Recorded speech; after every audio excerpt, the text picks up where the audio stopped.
मैं हर बार एयरपोर्ट पर रुक कर ये 8 असूल पढ़ता हूँ। वो असूल क्या है? दुबई का पहला असूल है, हम यूएई का हिस्सा हैं, इत्तेहाद हमारी बुनियाद है, लिहाजा दुबई ने आज तक यूनियन नहीं टूटने दी। ये यूएई की दूसरी रियासतों के साथ जुड़ा हुआ है। दूसरा असूल, दुबई का कोई शख्स कानून से बालातर नहीं। आज तक दुबई में किसी शख्स को कानून से इस्तिस्ना नहीं मिला, वो ख्वाह शाही खानदान से हो या आम मजदूर हो। उसने अगर जुर्म किया तो उसे सजा जरूर मिलेगी। तीसरा असूल, हम बिजनेस कैपिटल हैं, चुनांचे दुबई में 40 साल से कारोबारी सरगर्मियां बंद नहीं हुई। इकोनॉमिक पॉलिसियों में भी तसलसल है। चौथा असूल, दुबई तरक्की के 3 स्तूनों पर खड़ा है। हुकूमती निजाम तेज और शानदार है, प्राइवेट सेक्टर एक्टिव और फेयर है, और हुकूमत की कंपनियां मसलन एमिरेट्स एयरलाइंस और एमिरेट्स रियल एस्टेट प्राइवेट कंपनियों की एक्सपर्ट से चल रही हैं। उन्हें खानदान की जागीर के बजाय कारोबारी तरीके से चलाया जा रहा है। पांचवा असूल मुआशरा लिबरल है, किसी को किसी पर अपना मजहब या अकाई थोपने की इजाजत नहीं। कोई तबलीग कर सकता है और ना दूसरों की तर्ज अमल पर एतराज। छठा असूल, दुबई मुसलसल मुआशरी तरक्की पर यकीन रखता है, लिहाजा यह हर 3 साल बाद कोई नया मुआशरी सेक्टर खोलता है।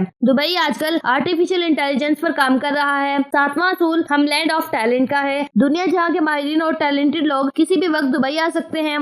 दुबई ने 2019 में गोल्डन वीजा शुरू किया। इस स्कीम के तहत दुनिया के तमाम ममालिक के कामयाब और मशहूर लोगों को दुबई का 10 साल का वीजा मिल जाता है और ये खानदान समेत दुबई आकर कारोबार कर सकते हैं और रिहाइश पजीर हो सकते हैं। और आठवां असूल, हम मुस्तकबिल की नस्लों का ख्याल रखते हैं। दुबई अपनी नस्ल को सियासत और मजहबी मुनाफरत से दूर रख रहा है, चुनांचे यहाँ किसी किस्म के एहतजाज और फसाद की इजाजत नहीं। ये 8 असूल 40 साल पहले बने थे और हुकूमत आज तक इन पर अमल कर रही है। इनमें जरा बराबर तब्दीली नहीं आई। आप कमाल बल्कि सवाल देखिए, हमने दुबई के इन 8 असूलों से 10 साल पहले 280 दफात का आइन बनाया था। दुबई ने इन 40 वर्षों में अपने 8 असूलों पर अमल के अलावा कुछ नहीं किया, जबकि हमने 50 सालों में आइन का हुलिया बदलने, इसमें तरमीम करने के सिवा कुछ नहीं किया और हम अब इसमें तब्दीलियां कर रहे हैं। दूसरा, हमने 50 वर्षों में इस पर अमल की जिसारत नहीं की, लिहाजा दुबई 40 वर्षों में ग्लोबल इकोनॉमिक हब बन गया, जबकि हम 50 वर्षों में आलमी भिखारी बन गए। दुबई ने साबित कर दिया, कौम अगर तरक्की करना चाहे तो 8 असूल भी काफी होते हैं, और हमने साबित कर दिया, अगर कोई कौम आगे ना बढ़ना चाहे तो उसे 280 दफात का आइन भी 1 इंच आगे नहीं बढ़ा सकता। लिहाजा मेरी दरख्वास्त है, अब मेहरबानी फरमाकर आइन को मजीद बेहतर बनाने की कोशिश बंद करें और इस पर अमल करना शुरू करें। हम अमल की वजह से आगे बढ़ेंगे, वरना दायरे का ये सफर हमेशा मजीद सफर बनाता चला जाएगा। अब सिर्फ अफगानिस्तान और श्रीलंका बचे हैं, वरना हम बाकी पूरी दुनिया से मांग चुके हैं और दुनिया ने भी हमसे मुंह मोड़ लिया है। आप कमाल देखिए, हम 50 वर्षों 1973 के आइन की तारीख से में ये फैसला नहीं कर पाए हमें किस किस्म की सुप्रीम कोर्ट चाहिए, चीफ जस्टिस की सिलेक्शन कैसे होगी और जजों की कुल तादाद क्या होनी चाहिए, आर्मी चीफ की मुद्दत मुलाजमत क्या होनी चाहिए, पुलिस का असल काम क्या है, इसने एहतजाज रोकना है या जराइम का मुकाबला करना है, इस्टेब्लिशमेंट मुल्क चलाएगी या इमरान खान का मुकाबला करेगी, और अगर एहतजाज की कॉल आएगी तो क्या रियासत के पास इंटरनेट और कंटेजेस के अलावा भी कोई ऑप्शन होगा, मुल्क के लिए कारोबारी तबका कितना जरूरी है, अवाम पर टैक्स कितना होना चाहिए,